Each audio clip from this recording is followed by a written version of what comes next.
Hear But me? Can you see yes, me? I can hear you. Can you hear me? Yes, I can hear you. I'm so sorry. Thank you so much. I hope I didn't keep everyone waiting for too long. I don't know what happened, but it was like I was backstage. All right, that's okay. That's okay. I had to change my Improvise. yes, yes, yes. It's good. I was about sharing my own personal journey and turning it into a kumbaya session where we're holding hands to just like share stories. But the good thing is that the expert is here, and so thank you so much for joining. So, ladies and gentlemen, without further ado, it's my absolute pleasure to introduce our special guest today. Her name is Karina Mansour. She's one of the co-founders of Migrates, and she has been sponsored 3 times across corporate SMEs and startups, and she has first-hand experience on what it takes for employers to invest in international talent. And today she's here to share her expertise on navigating employee expectation, mastering the art of negotiation, and basically positioning yourself as the candidates Mhm. employers can't say no to. So let's give it up for Karina in the chat. So Karina, you can take it away at this point. Thank you, Mahmoud. And again, apologies for my technical issues. I think it's because my computer just hates Zoom. It never allows me to use it properly. Can I just, before I get into it, can I just get like a show of hands or people in the chat? You can comment. Who is trying to get a visa sponsored job in the UK? Awesome. Okay, Daniel, Joey, I'm gonna butcher your name, Abdul Rashid, but maybe I said it right actually. Abdul Shahid. Okay, Tochuk. Okay, wonderful. And out of the people that are looking for these roles with sponsorship, are you all in the UK already, or are you coming in from outside of the UK? Just respond UK or outside in the chat so that I can get a sense. Okay, yes, yeah, outside, UK, outside. Okay, I'm in the UK, outside, outside, outside. Lots of people from outside the UK.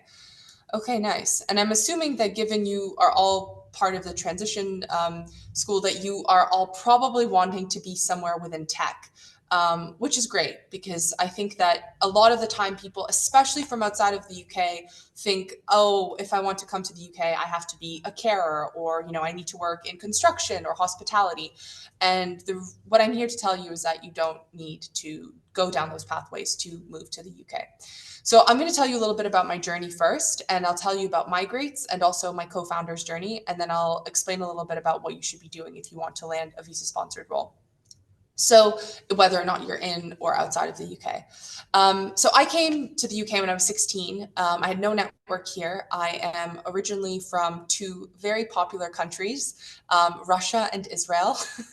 So that's where I was born and I was raised. And my family left to Canada when I was 8. So I really had this immigrant experience. And, being from two countries, which I mean, I haven't seen my family in Russia in years, many, many years, because of the war there at the moment. I understand how difficult it is to, be separated from family, how difficult it is to be an immigrant. And I was very lucky that my family moved to Canada. So I quickly got the Canadian accent, but I still continued to bring very smelly lunches full of Russian food to school. Um, Anyway, so I came to England alone when I was 16 and I studied here. I went to the University of Edinburgh. Whilst I was at university, I knew I had to get sponsored straight out of university. There was no post study visa at the time. And I worked at Deliveroo as a marketing intern and at Dow Jones. And I wanted a career as a journalist. So for me, writing was always my kind of way to, express my creativity and express myself. And I worked really hard to get those internships. I emailed Deliveroo like, I don't know, 20 times. They were very early at the time. It was 2016. So, yeah, I got an internship there, luckily, because I was so persistent. And then once I graduated, I was sponsored straight out of university, working for a large corporate called FTI Consulting as a corporate communications intern. Oh, sorry, corporate communications analyst. And then I was there for 2.5 years. I really didn't like it. The corporate world was not for me. And I basically decided to leave the company without having a job lined up, which you should never do.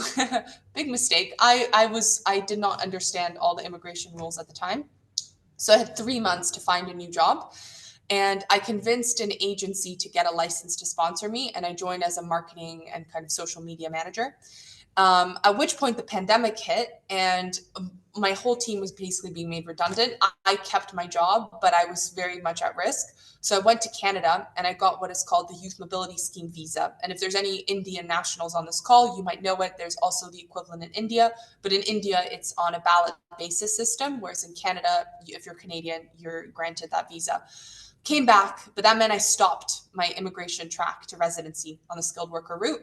Came back, joined a company in tech sales, pivoted my career, big company called Klaviyo, SaaS kind of tech, and they wouldn't sponsor. So I started interviewing again, got another job, ended up at Cedars, which is a fintech, and they ended up sponsoring me, and I was there for just over 2 years.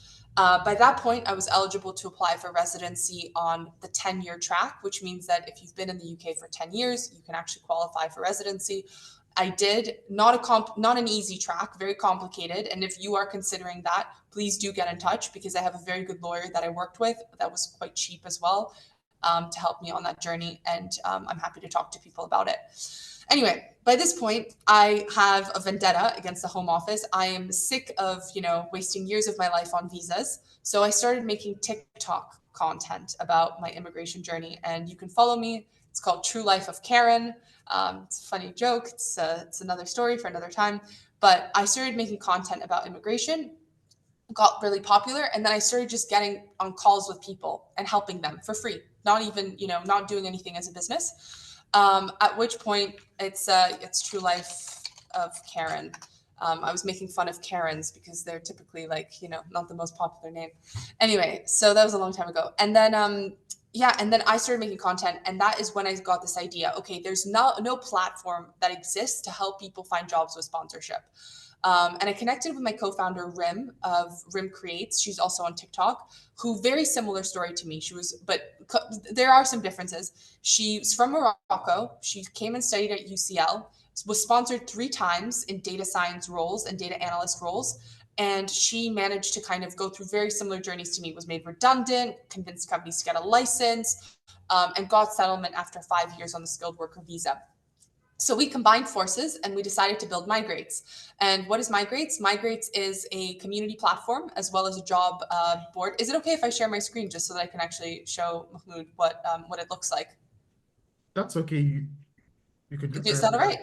yes, of course. Yeah, sure. I'll just, because I feel like sometimes it's hard to explain to people what we do without actually seeing it visually. So we've got a community platform where we basically have over 600 members now, but we have all of this information in here to help people land visa sponsored jobs. We do lots of sessions, webinars, coaching. We've had 40 success stories. So we've helped 40 people land visa sponsored roles, 3 of which were outside the UK. Renee and is a UX designer, Sarah in product marketing, and Paula from Colombia. She's in performance marketing. But yeah, many people across different sectors, charity, public policy, retail, influencer marketing, data. We've helped a lot of people, and this is a community, right? So you can really connect with each other, and our community is very, very active. So people become friends and they actually help each other and they talk to one another. It's lovely. I'm obsessed with what we're building. And then alongside this, so as you can see, we've also got a lot of sponsorship negotiation material. We have a lot of material in here, and I'm not going to bore you with everything that we do. But we've also just moved, so I probably won't be able to show it on this screen, but just give me 1 second. We've also built a job board of sponsored roles. So what we've done is for those of you that are kind of data scientists on this call, because I'm sure there might be a few, we have gone ahead and scraped roles that roles from companies that have licenses to sponsor. And we're getting more and more information on whether or not those companies will actually sponsor for the role. So, sponsorship maybe. We're using AI and our own algorithm to get this data. And we're also speaking to employers and getting feedback from the community. So we've recently just we've recently switched the job board provider because we didn't build the tech ourselves, but all the data we've built. And, there's all these different tags you can do within data, mid to senior level software engineers, sales account executives. We don't focus on sector, but we have a lot of data science people. I think because of Rim being a data scientist, she attracts a lot of data scientists. Anyway, I'll stop sharing my screen now. Oh, was I sharing it just now, or did I stop Just when I give me was a showing the second. job board? Was I sharing it? Yes, you were. Okay, great. Sorry. Cool. Yeah, so that's my grades. And now that you understand like what we are, we've only been going. Oh, okay. So, uh, okay, I'll share it with you guys in a second again. But yeah, we've only been kind of alive and going for the last um, 7, 8 months, and we've seen a lot of results, obviously. And it's really great because we get to work and partner with other people that care about helping international talent in this space. And yeah, Migrates is there to support everyone, no matter which part of their journey that they're in. And I think a big part of what we focus on is sponsorship negotiation. So I know that a lot of people on this call are probably wondering, how do you go about negotiating sponsorship? And I'm just going to visually show you guys, so again that you have an understanding of kind of like what you should be doing. So, all right, let's go here. So this is, you're getting an exclusive look because this is only for our members. But I'm just going to go through one of our like negotiation assets and explain to you why people typically say no. Sorry, where are we? Negotiation assets. Where are we? I think that it should be here somewhere. Employer objections. Okay. Sorry, here we go. Perfect. So typically companies will say no to sponsorship based on these different reasons. Okay. Cost, time, admin, lack of knowledge, previous bad experiences, or an internal stance. And there is ways that you can handle these objections. But just so you understand, for your own knowledge, 98% of companies in the UK do not have a license to sponsor. So only 2% of companies in the UK have a license, 98% don't. And a license is what a company needs to have in order to sponsor international talent. So when you're going through this process, a lot of the time you're probably only speaking to companies that have a license because, you don't want to shoot yourself in the foot.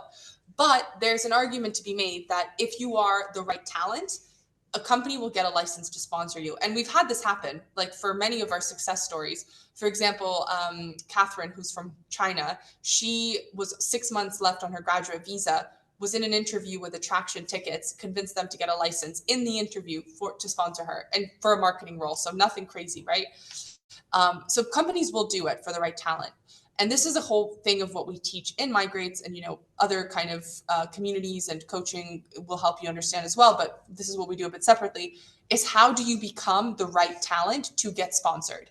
And this means you really have to go like above and beyond, because only like the top tier talent gets sponsored. I feel like this is the thing, like you can be you can look good on paper, but if you're not good on the interview, if you don't know the ins and outs of the business, if you don't know how to go that extra mile, and this is something that we teach within Migrates, how to go the extra mile when you're doing in the interview process, you're not going to get their attention enough or their buy-in enough for them to want to then sponsor you. But typically, these are the reasons why they won't do it. And I should also probably add in like another reason, which is that you're just not the right fit. But cost is something that there's different ways that you can negotiate around. So whether it's you kind of offset some of the cost of the visa, you have a contractual obligation to repay the visa if you leave for any reason, or you're potentially going to pay for some of the legal fees. You are legally allowed in the UK to pay the visa. I don't like to tell people to do that. I've never done that myself. But if it's something that is a big like sticking point for an organization, you can definitely have a conversation around it. And actually, something that we built is like a calculator, so you can calculate the cost of the visa for yourself and for the employer, so that they're aware of how much it's actually going to cost the business.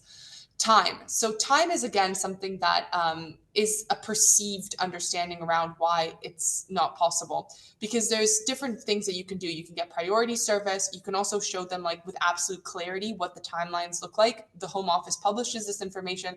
We have links so that you know how long it will take.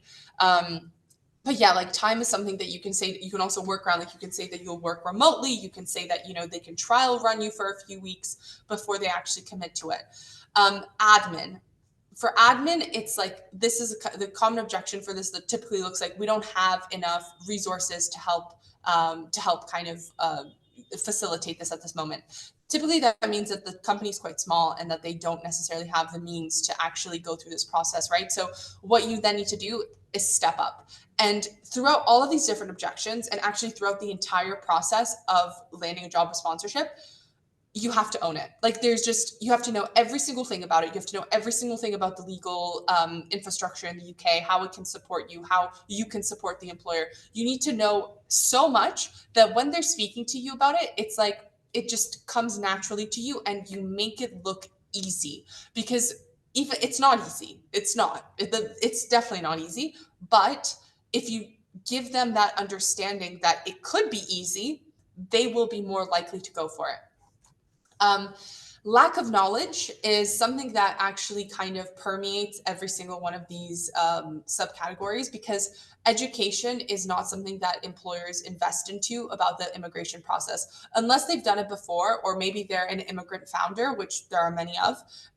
They won't really know or care, and for the most part their information will be outdated because they will be going off of the back of Home Office saying, the salaries are 38K, or you have to prove there's no one more qualified for the job than you. So, like, fun fact, when the UK was part of the EU, what happened every time that you applied for a job with sponsorship, you had to prove to Home Office there was no one more qualified for the role, and you had to list the role for a month. Actually, more complicated than now, if you believe it, because now you don't have to do that. So they got rid of that. It was called the labor market test. And I still, to this day, hear our members coming to us saying, "Oh, but Karina, they told me that, they have to prove there's no one more qualified for the role." And I'm like, wow, employers genuinely still think that the labor market test exists. That was gone like 3 years ago, but people still do not know about the process. And we've actually created like a whole checklist for employers so that they actually understand the process. Like we've created like a whole document and guideline for employers so they know. And like literally the opening of it is why hire international talent. So we really kind of want employers to understand what they need to do. Sorry, employer objections. Let's go back to that.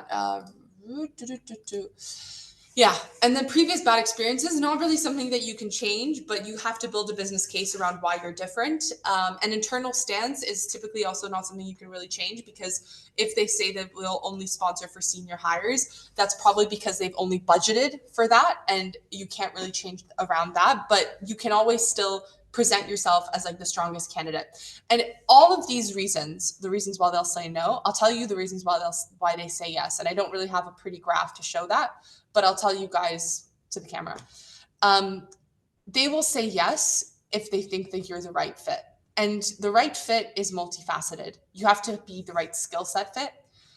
You have to be the right vision fit. So like what their vision is for the business in the future in the next 3, 6, 9, 12 months.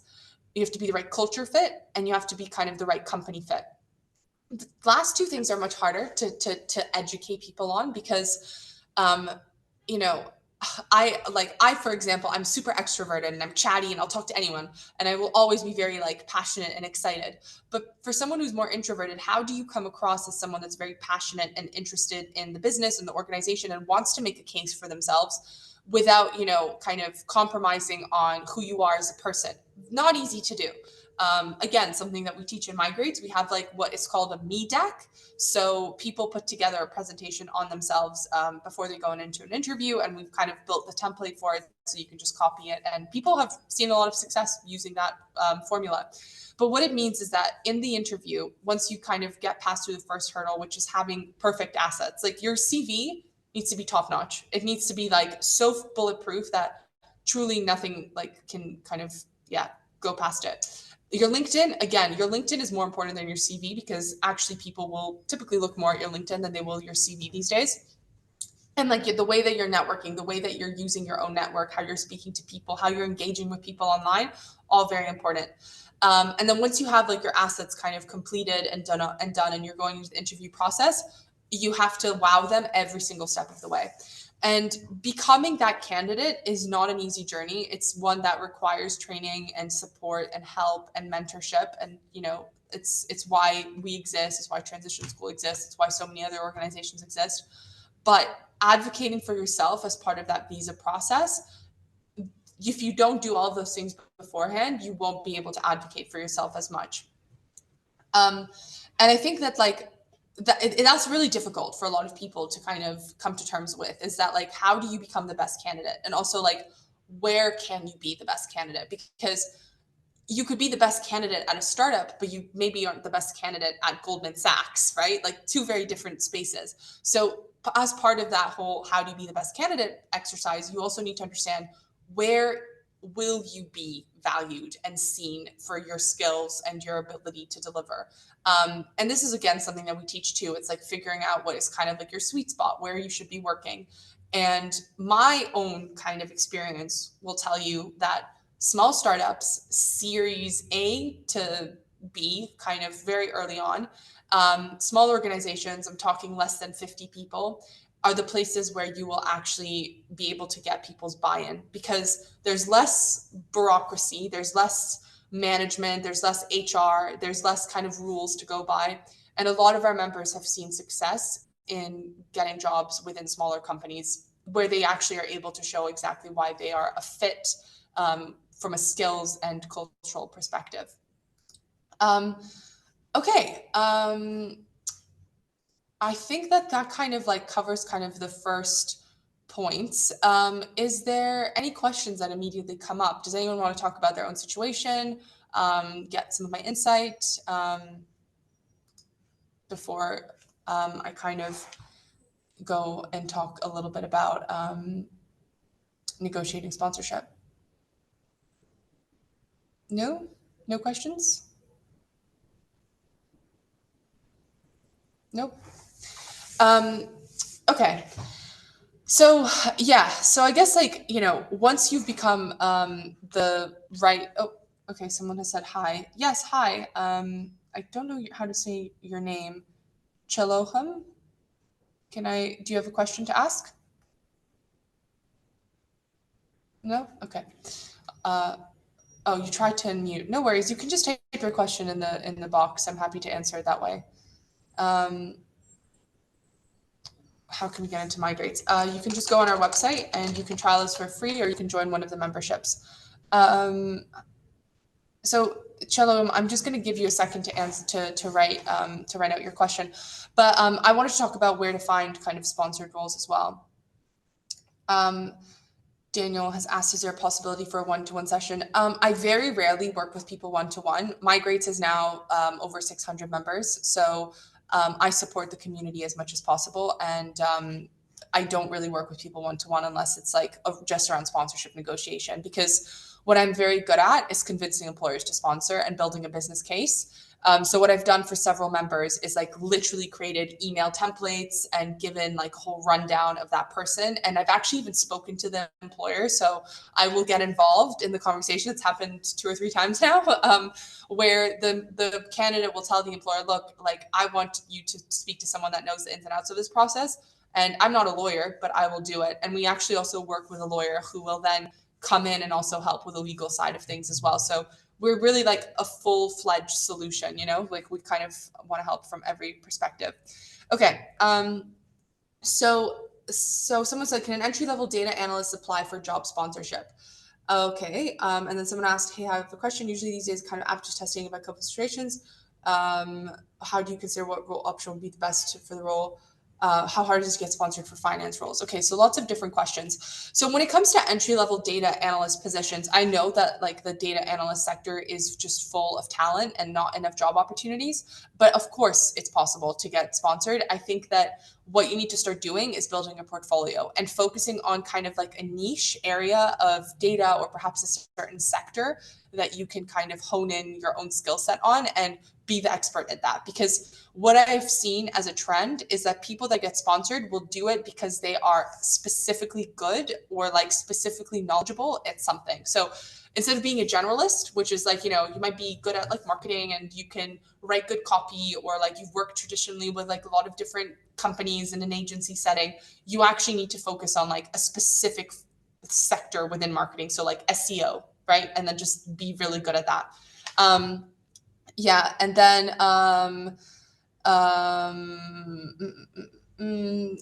so the next question was, usually these days kind of aptitude test is taken to choose how do you consider option would be the best for the role? I'm not necessarily sure I understand. And also, like, when it comes to an aptitude test, I'd need more context. Like, what kind of aptitude test is it? Is it like a multiple choice question? Like, I don't really want to take this call and start giving people advice on their like own process. If you want my help, please feel free to join Migrates. But I think that for the purpose of this call, let's just kind of keep talking more about sponsorship. Okay, so you're asking if LinkedIn could be an issue. Um, okay, so again, yeah, I think again, like, look, I'd love to help you with like your own personal situation, but if it's not sponsorship related, like you can, kind of join my grades or you can look into what else is out there to help. But for now, let's kind of try to keep it to sponsorship related questions. Um, okay, so with Prince, again, I would say the same thing. Sorry. Okay, good. So we've got a question about sponsorship of talents in marketing. Because I feel like companies maybe think they can totally get. So this is a really good question because I think that with marketing, there's kind of like this assumption that you can't get sponsored, and this isn't true. Like, I will show you all of the people that we've had in Migrates that have been sponsored, and they have, like, I'll show you. You can see marketing. Design isn't really marketing. Marketing, marketing, marketing, marketing and communications, kind of similar to marketing communications. Creative industries, Kaylee's like a graphic designer, so I don't really think of that as marketing. And Session Dara was also in marketing as well. So we've actually have a really large portion of our community that is been sponsored in marketing, and I think that goes to show that it's not necessarily about local talent. It's again about how good you are. So for example, Nadine, who was sponsored in a marketing role, she like wowed them in the interview. She prepared like a whole uh, um, project, but she also like physically brought in these products, and like she made a whole presentation around the different product marketing strategies, and they loved it, and they offered her the job on the spot, and they were like, yeah, we'll sponsor you, it's no problem. Because it goes back to the whole point, right? Like, if you are the right talent, they will do it, because it's really like a 3,000, 5,000 a pound process, and for the right talent it will happen. And then there's sorry, I'm just kind of going through some of these questions. um mm, mm, mm, mm, mm. How hard is it to get sponsored role for finance roles? Look, people are still getting sponsored in finance. I'd say that it again depends on which space in finance you are in. So like if you're like a finance associate, I think that there's a lot of people that are like fighting for roles in that who are British talent as well. If you're a finance analyst, it's a little bit more niche. Then there's potential. I think it's really difficult to answer these questions of saying like how likely is it, because I am not like, I don't have all this data in my head. I wish I did, but I don't. I can tell you based on the knowledge of my own experiences and my community's experience. And I think that it goes back to, sorry, everything I've been talking about, which is like, how do you become that best candidate that makes it very easy for them to make that decision to sponsor? And sorry, I've just seen that there's so many questions coming in. What is the rate for sponsorship? Yeah, we can answer that. Is sponsorship? Yeah, customer success roles do get sponsored as well. I've seen people at my old company get sponsored in CS roles. Typically in startups, you again want to be going for more startup positions. Is there a fee attached to this? Yes, we have two different membership subscriptions. One is £29 a month. One is £129 a month. The £129 a month, you get coaching, so you get to work with me, my co-founder, and we also have 5 different coaches in Migrates as well. Please, what about AI engineering? I think AI is a really, really hot sector to be in at the moment. I mean, everyone's talking about it, but if I were you, I'd be going for more like AI companies that are here to stay. So anything that's working with like big data, what else? Like maybe like healthcare and innovation in that sector. Like I think a lot of things that are AI generated are like quite flimsy, and I'm not sure, if they got investment because it was just a trendy thing to put in your investment deck. But the kind of more, I think if you look into incubators like Oxford University, Cambridge, a lot of really great startups come out of those, and many of them are focused in like, artificial intelligence and the next generation of tech. So that's where I would focus my efforts. Tech roles tend to have more sponsorship opportunities. It's a tough question. I think software engineers and full stack dev people do kind of find it easier to land opportunities, especially from outside the UK. But it depends on like your experience and how you're kind of showcasing that experience as well. Like, do you have like a GitHub portfolio? Are you does your kind of CV also highlight all of the projects that you've worked on? Like, how are you kind of presenting yourself when you're applying? Um, which countries are currently most open to visa sponsorship for marketing or no code professionals in Nigeria? Um, okay, that's a question about countries. And honestly, like, I think the UK is really tough to get sponsored in.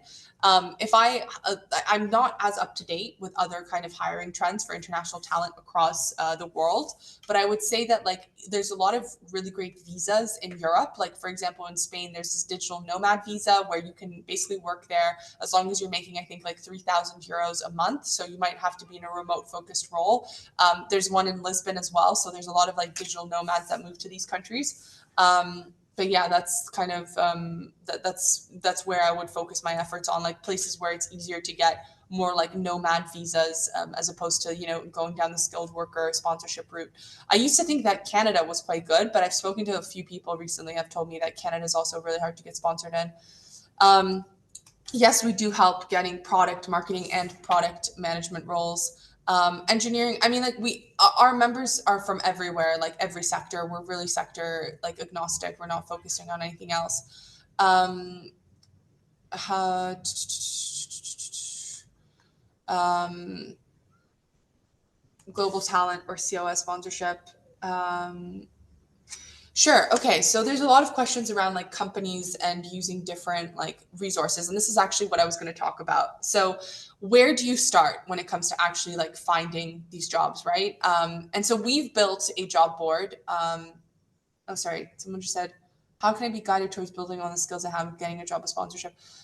Yeah, so sorry, I feel like I keep saying this. I'm not going to be able to consult you on your personal situation on this call. I'm really just answering questions about how you can negotiate sponsorship and happy to kind of fill in the blanks around where you should be going as well and what you should be doing. So we've built a job board and our our job board is really focusing on the roles that our members want, and we kind of I'm going to show it again because I feel like I wasn't able to previously go into it as much. So our job portal, we've used our own technology to get these jobs in it, and yes, you can kind of filter through. So if I wanted to go for marketing, we'll have some jobs that have been uploaded today, and we have different tags associated with it. So like mid seniority, more senior, and we're also getting more information on sponsorship. And so a question people ask is like, how are you getting this info on sponsorship? And there's actually a few things that you can do, which we have access to. So first and foremost, we applied to the Home Office and we actually got the data around how many how many sponsors. So like how many jobs have certain companies sponsored. So like, for example, Deliveroo would have sponsored like 50 people last year. The chances of them sponsoring more people higher than like, I don't know, some random company that hasn't sponsored anyone in 2 years. So we have that data, which we've used in our job board. We also have all of these like algorithm kind of functionalities where we're scraping this information and trying and seeing if there's anything in the job description, salary bands, if they've hired recently, the people in the company, and if there's like anyone that sounds maybe like they couldn't be from the UK. So we're using our own data, and I'm not going to like fully delve into it, but we are getting this information and we're trying to be more detailed with the info. There's other job boards that exist. There's many actually. Like if you just search UK visa jobs, job boards, you'll get loads. What we're trying to do is actually create something that is more focused on whether or not a company will sponsor, because a company can have a license but they might not do it because they just don't want to, they don't have the budget, they don't necessarily need to do it. So that's kind of like what our thinking is like, how can we get more detailed with the data? So you can be using that. There's also like other kind of like Google Chrome extensions that you can use for LinkedIn, and Indeed as well. I think Indeed now has a visa functionality. Auta, which has now been rebranded.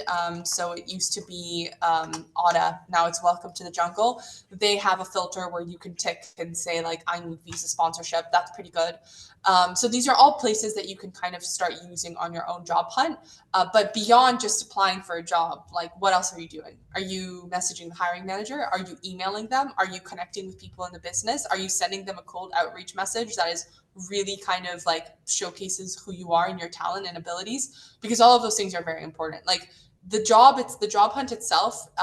Your application strategy needs to be very specific and precise and actually get you through to in front of the people that matter. And sometimes just applying is not going to get you there. Actually, most of the time applying isn't going to get you there. So that's kind of where I would start. And then, is there an opportunity for finance among people you've worked with to get sponsored? Have you had graduates who wish to transfer to fees? Well, yes. So Abdullah, there are lots of people that want to do that. I will say that the graduate visa is the best thing that you can use because it gives you that buffer period with employers. Because I think a lot of international talent gets very desperate. Like, has anyone here seen those posts that people say, "I'll work for free, just give me a job"? Has anyone seen those posts? You can raise your hand on LinkedIn. Have you guys seen those posts? Yeah, you've seen those posts. So those posts are like really, really misguided, and they're listening to a LinkedIn influencer who, fun fact, says he's from Pakistan, but he's actually from Ireland. So he was born in Ireland, he has Irish citizenship, and has never been sponsored. And yeah, I know this tea, so sorry, I'm spilling some hot tea in this call. But it's really important that yes, Farhoon. Sorry, I shouldn't say, but yes. So he's only been sponsored by KPMG. He was born in Ireland, and he ended up getting Irish citizenship. So he didn't need to get sponsorship after getting fired from KPMG. He had an Irish passport. I know this because I've talked to him. I've asked him, who has sponsored you? He told me the truth. But that advice is very, very misguided because it basically tells you to like sell yourself. And that is not what you should be doing because I've spoken to many people that have done those posts.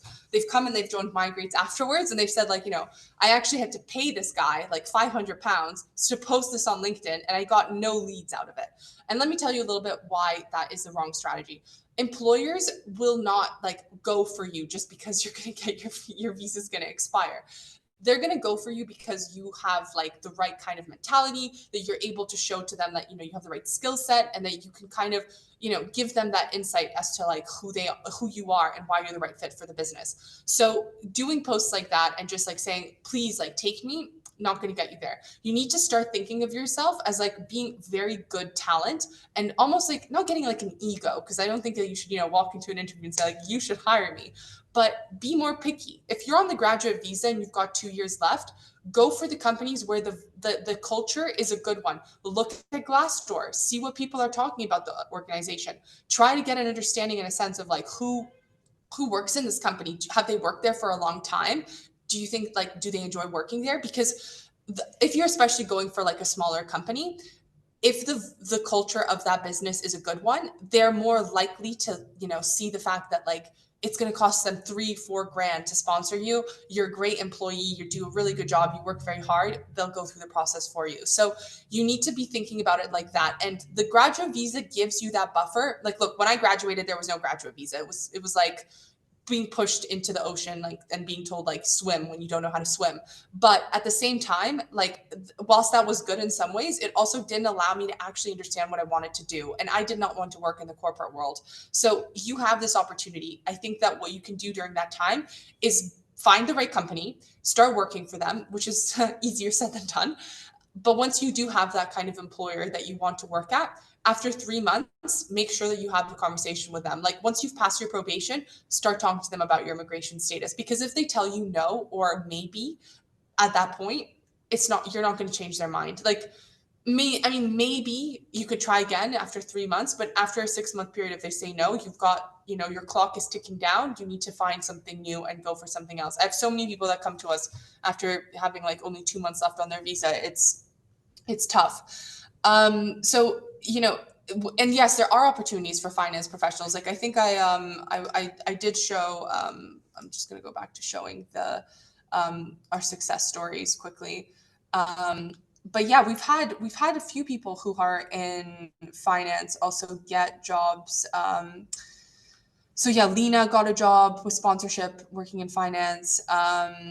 Apurva got a job with sponsorship working in finance. She was actually one of our first kind of success stories. It's possible. Like I think what I'm trying to tell you guys is like it doesn't matter which sector you're in, what role title you're going for.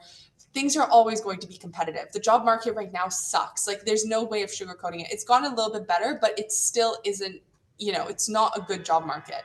And that's the reality. So, how can you be different in this job market? How can you kind of put together a great portfolio, a great pitch deck about who you are? How can you connect with the hiring managers, the founders, the people behind the hiring decisions, and give them kind of an insight into why you?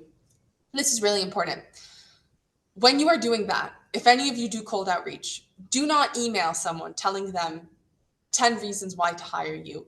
Email them about their company. Don't talk about you and like why you are so great for them. Talk about what they're doing that made you reach out because people are interested in hearing about themselves. They're not interested in hearing about you. And I've done this. I used to work in sales, right? So like I would have to reach out to people all the time trying to sell them something. And it's very similar when you're trying to get a job. You're trying to sell yourself. But I never led with like, hey, I am great for your company because I have experience in this. I would always lead with like, hey, I've noticed you guys are doing this. I actually know a little bit about it. I love what you're creating in this sector. Can I kind of give you some tips? And I'll show you guys.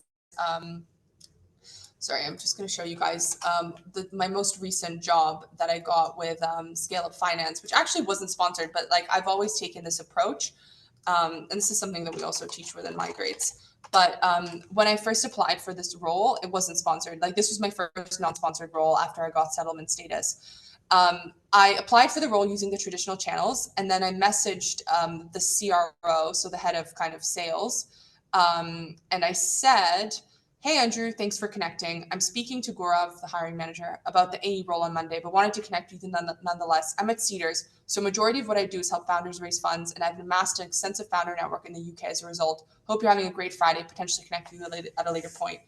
I knew exactly what I was doing with that message because their target audience was exactly the kind of target audience that I was already selling into. Even though the companies did two separate things, one company focused on accounting, another company focused on fundraising, very different worlds, like finance, but very different.